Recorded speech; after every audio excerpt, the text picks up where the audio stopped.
স্বরাষ্ট্রমন্ত্রী উপদেষ্টা যদি মনে করেন ঘুম হারাম করে দেবে, আরেকজন বলছেন যে বিষায়িত চিন্তায় বিষায়িত টিম পাঠানো হয়েছে, পাগলের মতো বোকামি কথাবার্তা বলছে, পাগলের মতো কথাবার্তা বলতেছে।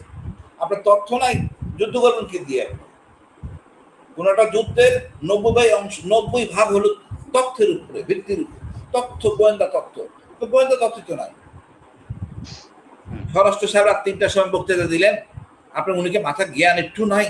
ওনার বক্তৃতা করার জন্য যে পুলিশ অফিসার আসলেন, পরের দিন 12টা পর্যন্ত তারা ঘুমাবে। এই বিবেক যদি তার মাথায় বুদ্ধি না আসে, আমার কি করার? যেহেতু তদন্ত চলমান, তদন্ত মানে কমিশনের চলমান, এরপর তদন্ত আমার মনে হয় না দিলে ভালো করতেন। সেনাপ্রধানকে যারা গাইড করেন, সহযোগী, তারা আমি মনে করব অপরিপক্কতার বহিঃপ্রকাশ ঘটিয়েছে। সেনাপ্রধান ইন জেনারেল আমি বলবো, আমি যতটুকু জানি সে ভালো, কিন্তু তার সহযোগীরা সবসময় খারাপ, আমি প্রথম থেকে বলে আসতেছিলাম। এখন যে বিষয়টা দেখেন, আমরা জানি বিডিআর হত্যা করতে এই ব্যাপারে কোনো সন্দেহ নাই। এমন বিতর্ক আছে বিডিআর পোশাকে বহিরাগতরা ছিল, এই তথ্য তো মিথ্যা না, ঘটনা অনেক প্রমাণ আছে। সুতরাং যারা মারছে বিডিআর পোশাকে, বিডিআর হিসাবে মারছে, কোনো সন্দেহ নাই। ছাই রঙের পিক আপ ব্যবহার করে মারা হয়েছে বিডিআর পোশাকে। ওনার বক্তব্য আপনি যেটা বললেন, দ্যাট ইজ ট্রু।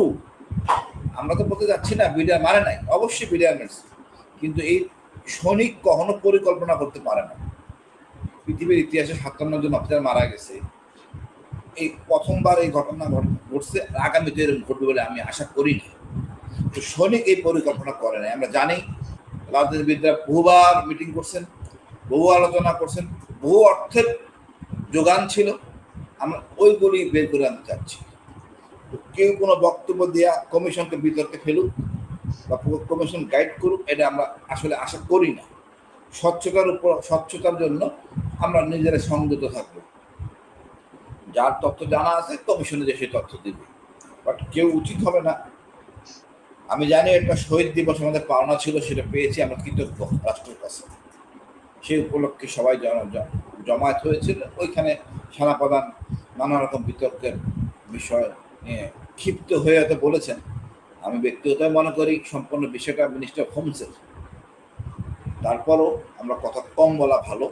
জিনিসটা চলতেছে, কমিশনের কাজ কমিশন করুক। আমার মনে হয় এটা নিয়ে কোনো বিতর্ক থাকার অবকাশ নাই।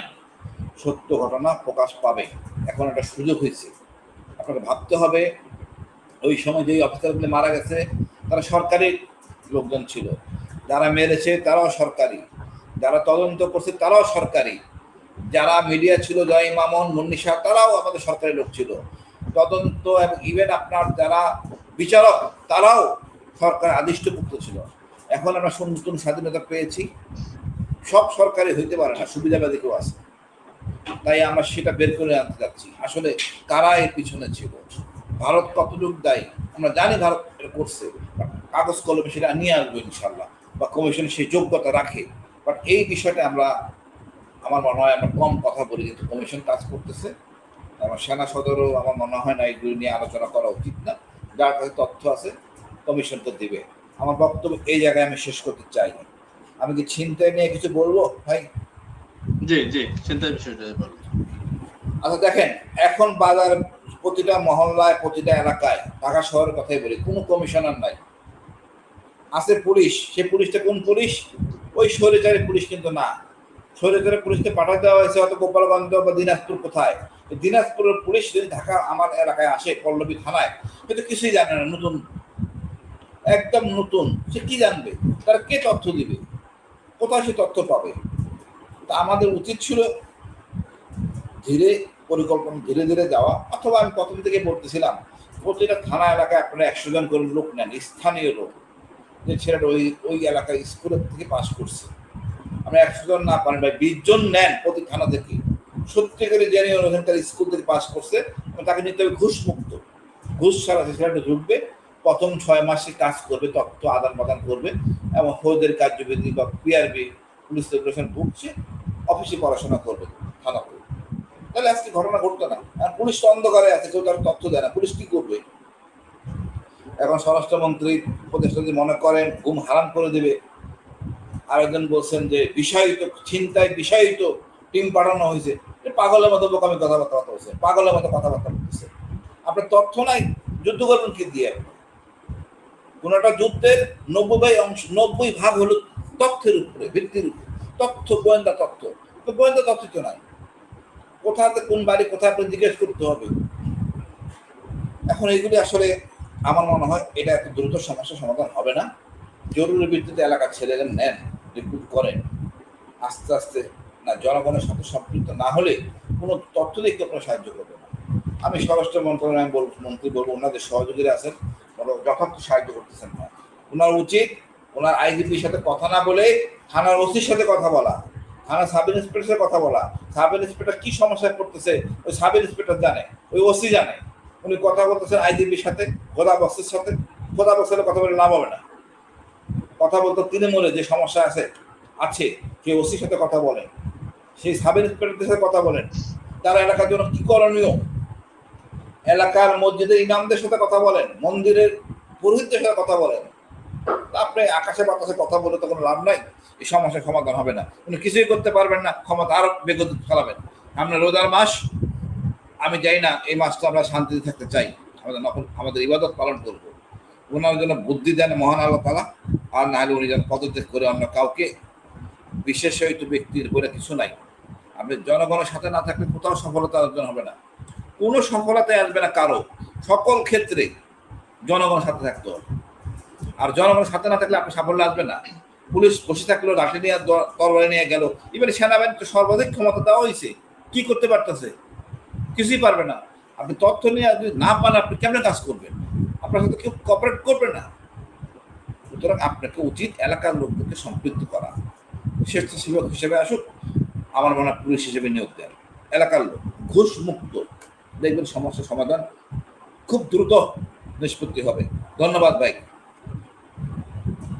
জি, আমি আরেকটু আসি যে আপনার স্বরাষ্ট্র উপদেষ্টা যেটা ওই দিন মুহাম্মদপুরের ঘটনার পর মধ্যরাতে এসে সংবাদ সম্মেলন করার একটা হুঁশিয়ারি দিলেন, এরপরেও বিভিন্ন ঘটনা এরকম ঘটছে, ওপেনলি চিন্তাই হইতেছে, যে বিষয়টা পূর্বেও হতো এখনো হচ্ছে। ওনার দায়বদ্ধতাটা আসলে কতটুকু এখানে দেখেন, যে পদত্যাগের বিষয়টা আপনার ওনার পদত্যাগ করা উচিত, এত ঘটনার পরে পদত্যাগের বিষয়ে কোনো মন্তব্য বা সিদ্ধান্ত না নিয়ে একের পর হুঙ্কার দিয়ে যাচ্ছেন, মানে ওনার কাজটা আসলে কি মনে হয়? আচ্ছা ভাই, যে লোকটা মনে করেন এই পুলিশি ব্যাপার স্যাপার জানে তাকেই ওখানে দেওয়া উচিত, সে যেই র্যাঙ্কেরই হোক। আপনি খালি মেজর জেনারেল খুঁজবেন, লেফটেন্যান্ট জেনারেল খুঁজবেন, কোন জেনারেলটা কাজ ভালো করতেছে আমার বলেন তো। আপনি একটা পুলিশের একজন অভিজ্ঞ ছেলে, যে লোকটা মনে করেন দীর্ঘদিন সমতলে ছিল, পাহাড়ে ছিল, পুলিশ সম্বন্ধে ভালো জ্ঞান রাখে, ক্রাইম সম্বন্ধে ভালো জ্ঞান রাখে, সিআইডিতে অনেক লোক আছে, অবশ্য অনেক পুলিশ কর্মকর্তা জুনিয়র লেভেলে দেন, যারা আসলে সমস্যা জানে সমস্যাটা কোথায়। পুলিশের সমস্যা বলতে গেলে উনি কয়টা সমস্যা বলতে পারেন আমি জানি না। আমি তো বলে হাসি, গাড়ি মোটরসাইকেল আছে তেল দেয় না পুলিশকে, মোটরসাইকেল আছে পুলিশের তেল দেয় না। পুলিশ তার নিজের পকেটে পয়সা খরচ করে কোন কাজ করে যে চান, তাহলে কোনো কাম হবে না। আপনাকে এমনভাবে সিস্টেম করতে হবে যেন পুলিশ তার নিজের পকেট থেকে পয়সা একটাও দিবে না, যে বেতন পাবে সেটা বাসা নিয়ে যাবে। পুলিশের সৎ থাকতে চায়, যদি আমরা সৎ থাকার ব্যবস্থা করি না। এখন এই দিনাজপুর রংপুরের লোককে নিয়েছেন ঢাকায়, সে তো বাড়ি ভাড়া থেকে তো খরচ বেড়ে গেল। আপনার 8 ঘন্টার লোক কাজ করার কথা ডিউটি, তার 16 ঘন্টা করেন, তার আউটপুট কি পাবেন? স্বরাষ্ট্র সাহেব রাত 3টার সময় বক্তৃতা দিলেন, আপনার উনিকে মাথা জ্ঞান একটু নাই? ওনার বক্তৃতা করার জন্য যে পুলিশ অফিসার আসলেন, পরের দিন 12টা পর্যন্ত তারা ঘুমাবে। এই বিবেক যদি তার মাথায় বুদ্ধি না আসে, আমার কি করার আছে বলেন? মানে কিচ্ছু বলার নাই আমার, আমি দুঃখিত। ওনার উচিত তৃণমূলে যাওয়া, ওই এলাকার প্রত্যেকটা থানায় যাক। উনি কয়টা থানায় উনি গেছেন, কয়টা ক্রাইম স্পটে গেছেন, কেন ক্রাইম হয়? আপনি যদি না যান, ওই এলাকার মসজিদের ইমামের কাছে যান, ওই ইমাম সাহেব বোধ করে বলতে পারবে আপনাকে। এখন আপনার কতটুকু সোর্স মানে দিচ্ছেন, কতটা পয়সা কাজে লাগতেছে। আগে তো মনে করেন বাড়তি ইনকাম ছিল পুলিশের, সেটা বন্ধ হয়ে গেছে, কমে গেছে, এখন এগুলো সব বন্ধ। এখন একটা জিনিস, অভ্যস্ত পুলিশ আর তথ্যের ব্যাপার, এখানে তথ্য ছাড়া আসলে কোনো সফলতা আসবে না। তথ্য দেবে জনগণ, জনগণের সাথে না থাকলে আপনার কোনো কিছুই লাভ হবে না। আমি আশা রাখি ওনার জ্ঞান বৃদ্ধি, ওনার সহযোগীরা ওনাদের বুদ্ধি দিবেন। বিকজ ওই খোদা বক্সের ছোট ভাই ছিলেন প্রমোটিং প্রমোট এসপি আল্লাহ বক্স। আল্লাহ বক্স যেটুকু জ্ঞান আল্লাহ বক্সের কাছে নিয়ে আসেন, খোদা বক্সে বাদ দিয়া আল্লাহ বক্স ভালো জ্ঞান দিতে পারবে আমি মনে করি, এবং এটাই সম্ভব। কিন্তু তৃণমূলের লোক ছাড়া আপনি কোনো কিছু করতে পারবেন না। ধন্যবাদ ভাই।